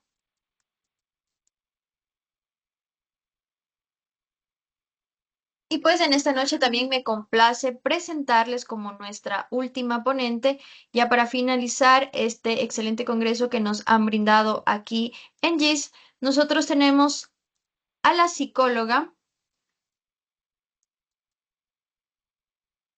Antonella Machado. En su perfil profesional, la psicóloga Antonella Machado nos muestra que es terapia psicológica o brinda terapia psicológica a jóvenes y adultos mayores en el Centro Educativo Terapéutico Empezar a Volar en la ciudad de Riobamba. También la psicóloga nos da conferencias acerca de la importancia del trabajo en equipo para la atención adecuada al cliente en Micromercado Rosita Riobamba. Y también conferencia en la importancia del trabajo en el equipo para la atención adecuada al usuario en la Cooperativa de Transporte Interprovincial Valle Riobamba. El tema que en esta noche nos va a abordar es la inteligencia emocional en la práctica clínica. Muy buenas noches, doctora, bienvenida. Qué gusto tenerla aquí con nosotros y que usted nos pueda compartir también acerca de sus conocimientos y experiencias en esta noche. Bueno, muy buenas noches, estimados profesionales de la salud. Para mí es un gusto nuevamente compartir mi conocimiento con cada uno de ustedes y nuevamente pues agradeciéndole a la Corporación Educativa BQC por brindarme este espacio, ¿sí? Voy a, por favor, a proceder a compartir lo que vamos a iniciar con un pequeño videíto, por favor, para iniciar con el tema del día de hoy.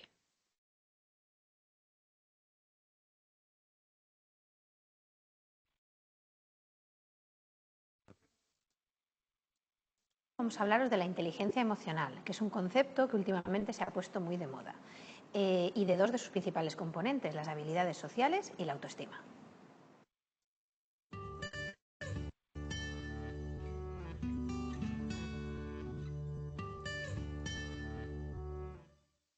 La inteligencia emocional es aquella parte de la inteligencia encargada de gestionar nuestras emociones, de ayudarnos a regularlas, a identificarlas, a conocerlas y a saber cómo gestionarlas. La parte emocional primitiva, que está en la amígdala, una estructura muy chiquitita en nuestro cerebro, necesita un control por parte de la corteza prefrontal, que es este área, que va a ayudar a que nuestras conductas no sean siempre impulsivas, instintivas, sino que haya un filtro y que nuestra respuesta conductual o nuestra respuesta emocional esté adaptada a las circunstancias, al medio, etcétera. Es decir, este tipo de inteligencia emocional nos ayuda a adaptarnos mejor al entorno. Uno de los componentes de la inteligencia emocional son las habilidades sociales. Las habilidades sociales es todo el conjunto de comportamientos, de creencias que yo pongo en juego cuando me relaciono con los demás. Ahí las emociones juegan un papel fundamental, puesto que todo lo que yo hago finalmente está mediado por las emociones. En cuanto a las habilidades sociales, el primer concepto que debemos conocer está relacionado con los tipos de estilos comunicativos que hay. Las personas generalmente nos movemos en tres tipos de estilo comunicativo. El estilo pasivo es un estilo en el que la persona tiende a poner a los demás por delante de sí mismo. Está caracterizado por conductas en las que nos cuesta mucho decir que no, nos cuesta mucho hacer críticas, nos tragamos cuando nos las hacen las críticas sin rechistar. Es una conducta un poco inhibida socialmente. Este tipo de personas socialmente suelen tener buena aceptación, reciben pocas críticas y pocos conflictos sociales, puesto que están al servicio del otro. Sin embargo, a nivel personal sí que tiene un coste elevado, porque al final la persona tiene la sensación de que no está haciendo lo que quiere, de que no está diciendo o expresando su opinión con libertad, de que se deja un poco manipular o arrastrar por los demás, etc. Entonces, bueno, es un estilo que tiene su coste. Luego hay otro estilo que estaría en el otro extremo, que sería el tipo agresivo. En el tipo agresivo pasa un poco al revés. Yo estoy por delante de los demás, es decir, mis prioridades, mis necesidades, mis opiniones, pues están por delante de lo que sea y de quien sea. Se caracteriza por conductas pues un poco agresivas, ¿no?, en la manera de expresarse o de conducirse con los demás. Imponer cosas, dar opiniones cuando no se han pedido, hacer críticas de una manera inadecuada, etc. Este estilo comunicativo tiene muchos más prejuicios a nivel social, muchos más perjuicios a nivel social, es decir, sí que recibe críticas por parte de los demás, hay conflictos, etc., porque la persona ya no es tan complaciente con los otros. ¿Y cuál es la manera ideal en la que deberíamos aprender a desenvolvernos? Pues el estilo asertivo. Aprender a ser asertivos es darme cuenta de que los demás y yo estamos a la misma altura, en el mismo lugar, ni por encima ni por debajo, de que tengo derecho a rechazar peticiones, que tengo derecho a hacer una crítica constructiva o a pedir un cambio de conducta en el otro, que tengo que aprender a saber si quiero o no acoger una crítica cuando me la hacen y ver qué hago con ella, etcétera. Es decir, es un estilo en el que estamos todos a la misma altura y yo tengo la libertad para buscar mi felicidad, sea en la manera que sea. Lo importante en este estilo es que lo hace de la manera adecuada, ni de una manera sumisa, quedando por debajo de los demás, ni de una manera agresiva. Las personas generalmente no nos comportamos siempre de una manera, es decir, todos en un momento determinado pues tenemos conductas pasivas, todos en un momento determinado podemos mostrar una conducta agresiva, a veces sabemos desenvolvernos bien y ser asertivos y decir lo que pensamos y expresar nuestros deseos.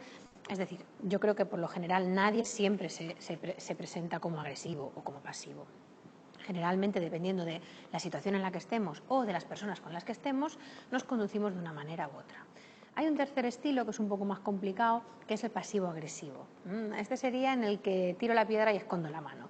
Se caracteriza por la manipulación, la deshonestidad y todavía es casi peor que el agresivo, porque por lo menos al agresivo se le ve venir.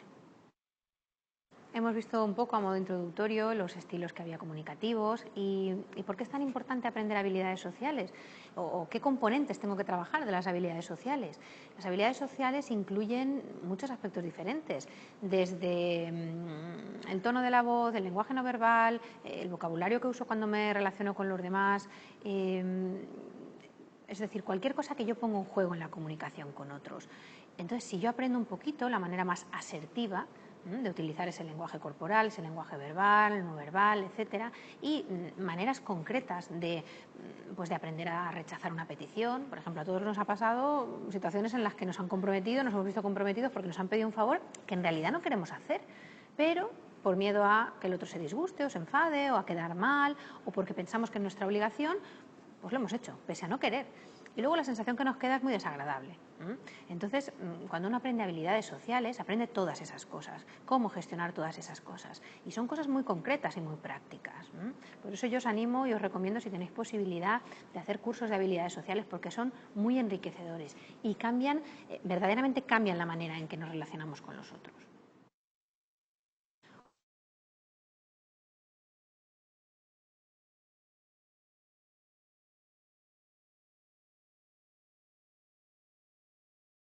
Listo, entonces en el videito que les acabé de proyectar pudimos un poquito, pues, eh, comprender un poquito más acerca de la inteligencia emocional, ¿sí? Permítanme un momentito. Listo, entonces,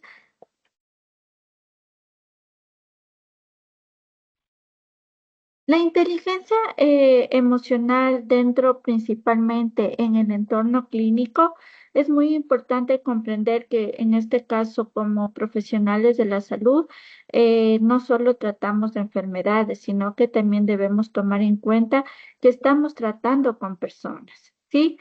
Usted, en este caso, como profesionales de la salud, debemos comprender que cada paciente llega con emociones, con miedo, con ansiedad, con dolor. Por eso es muy importante desarrollar lo que son tanto habilidades a nivel social y a nivel emocional, ¿sí? Ya que esta es una necesidad para, en este caso, poder brindar lo que es una atención integral y humanizada. Y de esta manera, de igual manera, vamos a poder ayudar a mejorar la calidad de vida del paciente, ¿sí? ¿Qué es la inteligencia emocional? La inteligencia emocional principalmente va a ser la capacidad de que va a tener la persona de reconocer y comprender nuestras propias emociones, así también como la de las demás. Dentro del ámbito clínico, pues la inteligencia emocional nos va a ayudar a tomar, en este caso, las mejores decisiones. También nos va a ayudar a comunicarnos de manera efectiva y generar confianza con el paciente, ¿sí? ¿Qué pasa si nosotros no generamos esa empatía o esa confianza con nuestro paciente? Obviamente, el paciente no va a tener esa confianza, no va a poder hablarnos abiertamente sobre el problema o la enfermedad que está suscitando, que está teniendo en ese momento, ¿sí? No va a poder comunicarnos de manera efectiva cuáles son sus síntomas.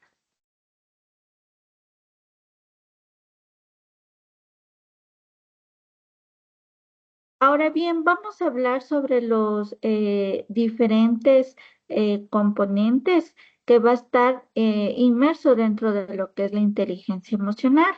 Uno de los componentes es la autoconciencia, ¿sí? Aquí, ¿qué es la autoconciencia? Pues principalmente la autoconciencia va a ser la capacidad de reconocer y entender nuestras propias emociones, fortalezas, debilidades y comportamientos, ¿sí? Y a través de ello, pues las demás personas nos van a aprender a conocernos. Por otro lado, tenemos lo que es la autorregulación. Pues principalmente la autorregulación va a ser la capacidad de gestionar tanto nuestros propios pensamientos, emociones y comportamientos de manera adaptativa, ¿sí? Y esto nos va a ayudar pues a aprender a adaptarnos ante una situación nueva o ante un estímulo que se esté suscitando en ese momento. Por otro lado, tenemos la motivación. La motivación principalmente pues es el impulso tanto externo e interno que va a tener el ser humano. Este nos va a permitir pues a dirigirnos y mantener lo que es una conducta para poder lograr lo que es una meta, ¿sí? Por otro lado, tenemos lo que es la empatía. ¿Qué es la empatía? La empatía principalmente pues es la capacidad de comprender y compartir los sentimientos, emociones y principalmente las perspectivas de otra persona. Como yo les había comentado anteriormente, es muy importante que en este caso como profesionales de la salud tengamos esa empatía hacia nuestros pacientes, ¿sí? Ya que como habíamos comentado anteriormente, cada uno de los pacientes cuando acuden a una consulta vienen con sus propias emociones, con sus miedos, con sus angustias. Entonces, es muy importante que el profesional de la salud tenga esa empatía y pueda transmitir eso hacia su paciente, ya que de esa manera pues vamos a ayudar a mejorar lo que es su calidad de vida. Por otro lado, tenemos lo que son las habilidades sociales. ¿Qué son las habilidades sociales? Las habilidades sociales es en este caso un conjunto de conductas, el cual nos va a ayudar, nos va a permitir interactuar con los demás de manera efectiva, así como justamente habíamos visto en el videíto pues que les acabé de proyectar, que es muy importante que el ser humano pues trabaje en lo que son sus habilidades sociales, ya que de esta manera esto nos va a permitir, en este caso ustedes como profesionales de la salud, les va a permitir, en este caso, comunicarse de manera efectiva con cada uno de sus pacientes.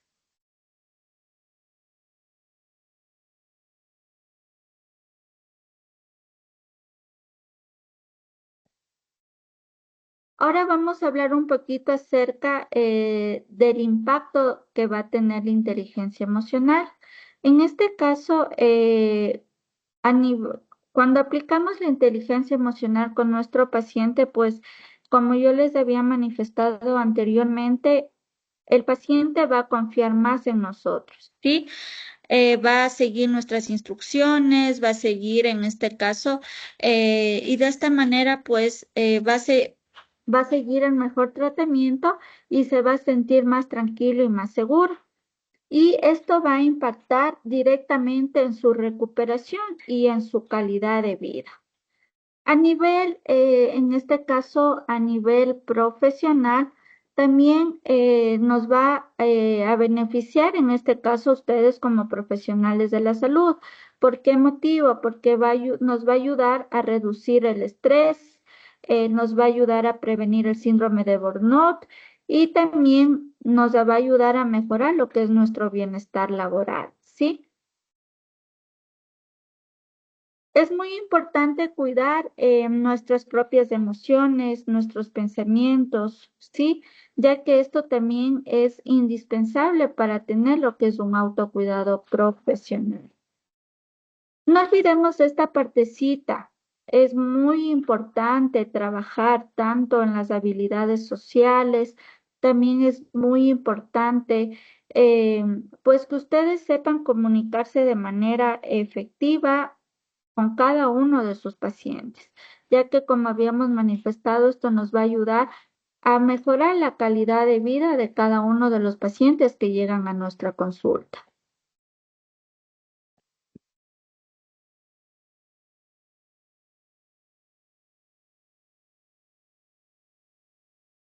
Aquí les he puesto un caso práctico corto, en el cual vamos a imaginar que un paciente llega ansioso o agresivo a nuestra consulta sin inteligencia emocional. Obviamente nosotros podíamos reaccionar de forma defensiva y generar conflicto, pero si en este caso nosotros tenemos inteligencia emocional, vamos a escuchar y a validar las emociones que está teniendo en ese momento nuestro paciente, ¿sí? Y vamos de esa manera pues a buscar y a lograr, en este caso, una mejor solución.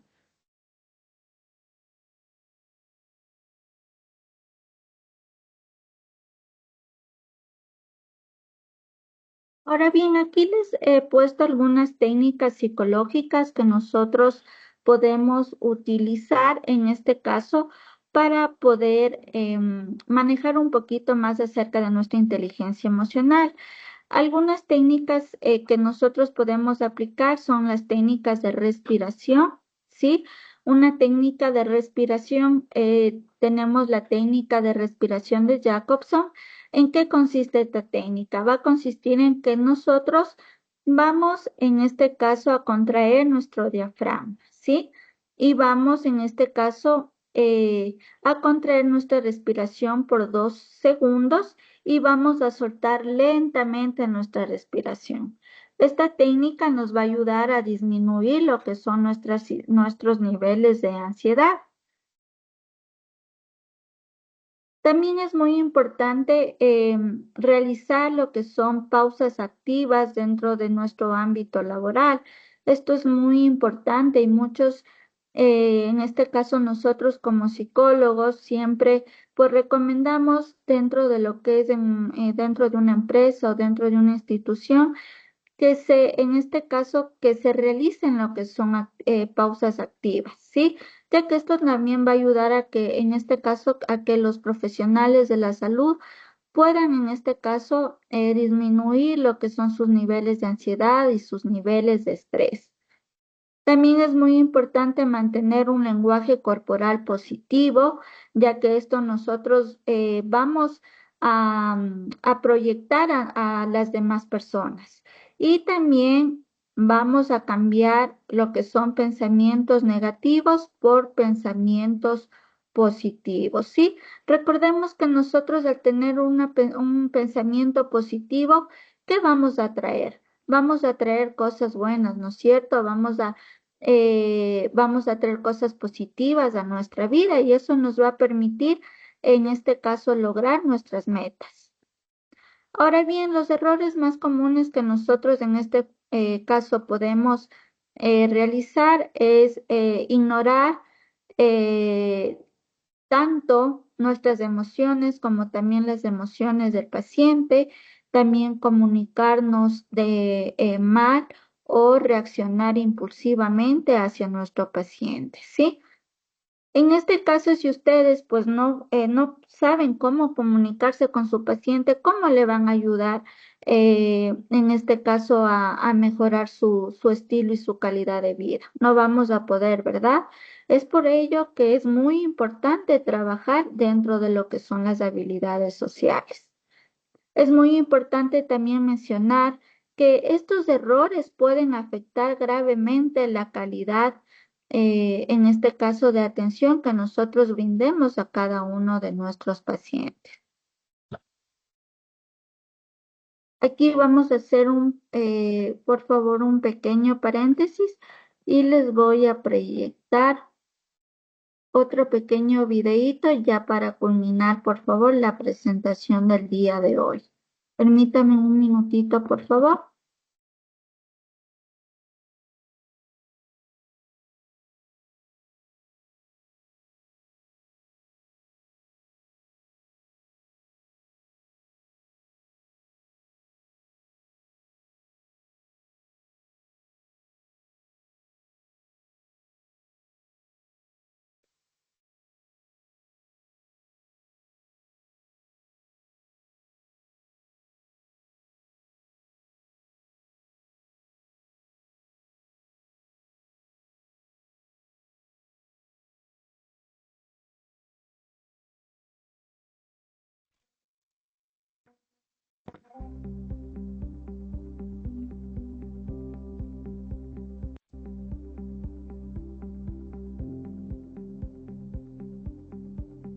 Consejos para desarrollar la inteligencia emocional.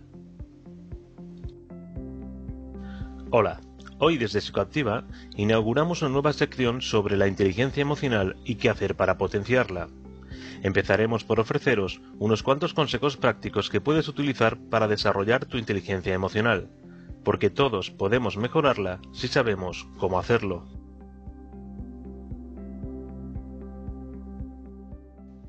1. Aprende a reconocer tus emociones. Nuestras emociones básicas son el miedo, la sorpresa, la aversión, la ira, la alegría y la tristeza. Pero podemos experimentar muchas emociones secundarias. El mapa emocional humano es extraordinariamente rico. Reconocer la emoción que sentimos en cada momento y ser plenamente consciente de ella es básico para saber gestionarla de forma inteligente y de este modo evitar hacer cosas de las que nos podamos arrepentir.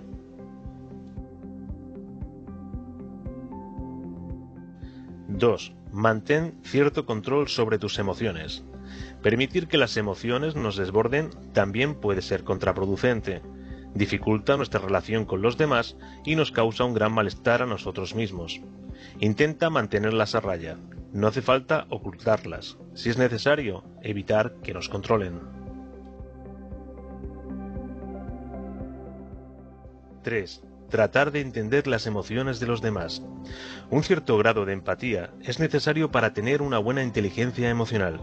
Las acciones de los demás se basan en sus emociones. Tratar de entenderlas nos permite juzgar sus actos con más justicia y benevolencia y así evitar malos entendidos.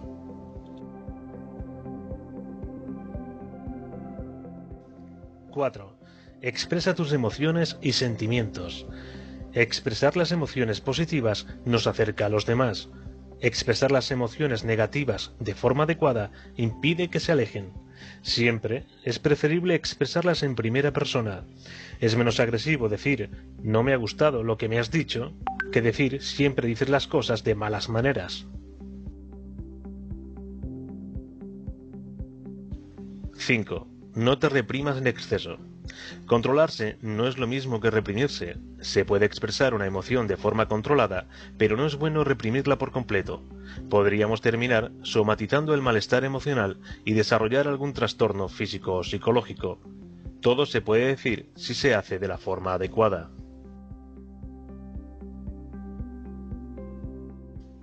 6. Disfruta de las emociones positivas. Alegría, amor, felicidad, complicidad. Los seres humanos tenemos una gran capacidad para sentir emociones positivas.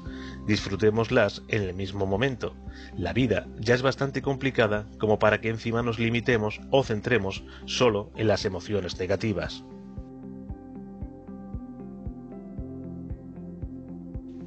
7. Da afecto. Querer de forma generosa, sin ánimo posesivo, nos hace felices a nosotros y a las personas queridas. No olvides que obtenemos lo que sembramos. Siembra afecto entre las personas que te rodean y te será devuelto. 8. Ríe. Está demostrado que la risa mejora de forma extraordinaria el estado de ánimo. Es un buen antídoto contra la depresión y mejora nuestra vida social. Trata de acercarte a las personas alegres y divertidas. Haz bromas. Mira alguna comedia en televisión. Cualquier excusa es buena para hacer una buena carcajada.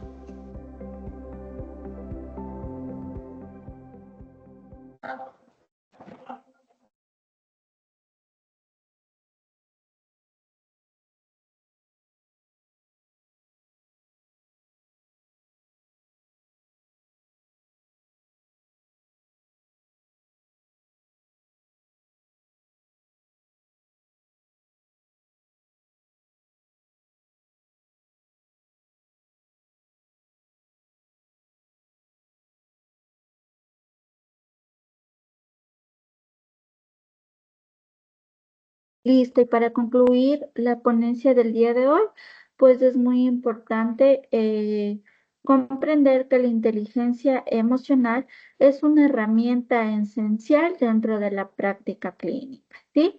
Ya que la inteligencia emocional nos ayuda a mejorar la relación con el paciente, en este caso nos va a ayudar a reducir errores y facilita el trabajo en equipo, ¿sí? Esto es muy importante. En este caso, ustedes como profesionales de la salud deben realizar lo que es un trabajo multidisciplinario, ¿sí? Y un profesional emocionalmente inteligente no solo es competente, sino también humano. Listo, con esto he concluido mi ponencia del día de hoy. No sé si de pronto existe algún tipo de duda o de inquietud para poder solventarles con mucho gusto.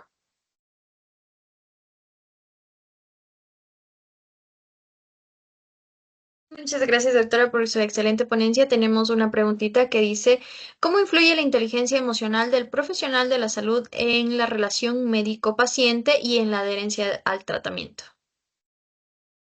Como les había manifestado anteriormente, un profesional de la salud que no tiene una buena inteligencia emocional no va a poder comunicarse de manera eficaz con su paciente, ¿sí? Por ende, en este caso, el paciente no va a tener esa confianza de poderle transmitir, en este caso, cuáles son sus síntomas, cuáles son, en este caso, lo que en ese momento le está angustiando al paciente, ¿sí? Si un profesional de la salud le brinda esa seguridad a su paciente, obviamente va a ser más llevadero en este caso la consulta y va a poder en este caso ayudarle al paciente a mejorar su calidad y su estilo de vida. Tenemos otra preguntita también que nos dice de qué manera el manejo de las propias emociones por parte del personal de la salud puede mejorar la toma de decisiones clínicas en situaciones de estrés. En este caso, ¿de qué manera nosotros podemos trabajar nuestra inteligencia emocional? Nosotros podemos trabajar en este caso realizando lo que son actividades en este caso, que a nosotros nos ayuden a distraer nuestra mente, también nos va a ayudar, en este caso también lo que son eh, cambiando pensamientos negativos por pensamientos positivos, ¿sí? Y también trabajando dentro de lo que es las habilidades sociales. Esas son todas las dudas que tenemos acerca del tema, querida doctora. Pues queremos agradecerle una vez más por compartirnos su experiencia y como no también sus conocimientos acerca de este tema, que es muy importante también para los profesionales de la salud, porque a veces también no se trata solo de los pacientes, sino también de uno mismo como profesional de la salud, poder nosotros estar bien para atender de buena manera a todos nuestros pacientes. Y le agradecemos por habernos impartido sus conocimientos en esta noche y esperamos tenerla en una próxima ocasión, en un próximo congreso junto a nosotros. Muchísimas gracias a cada uno de ustedes y espero que el conocimiento que ha sido impartido por mi persona haya sido de mucha utilidad para cada uno de ustedes. Una excelente noche. Claro que sí, muchas gracias igualmente. Para finalizar ya con nuestro cuarto congreso, pues queremos recordarles a todos nuestros asistentes acerca de nuestra oferta académica una vez más. Tenemos un diplomado internacional de alta especialización en ecografía, ecodoppler y colposcopía.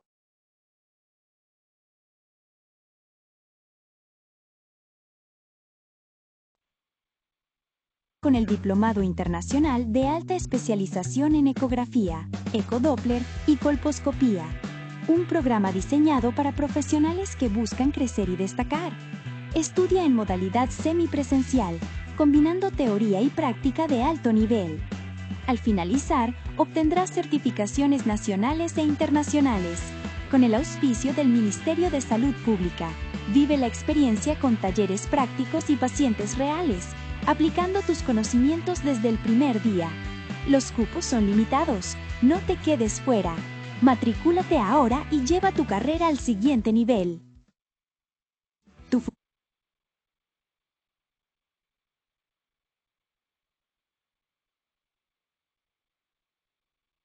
La salud evoluciona y tú puedes ser parte de esa transformación. Prepárate con el Diplomado Técnico Superior en Radiología e Imagenología para la práctica clínica. Modalidad híbrida, diseñada para adaptarse a tu tiempo y potenciar tu crecimiento profesional. Obtén certificados con aval nacional e internacional y fortalece tu perfil académico.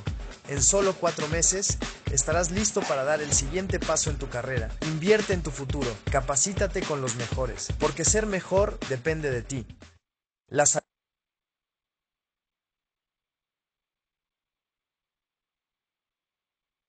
Hoy la salud pública necesita profesionales preparados para los desafíos.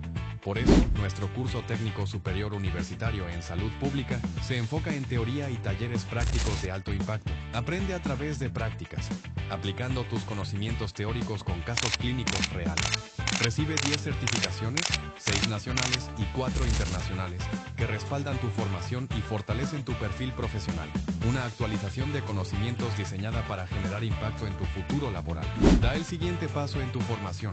Inscríbete hoy y transforma tu vocación en acción. Querer usted ser mejor depende de ti.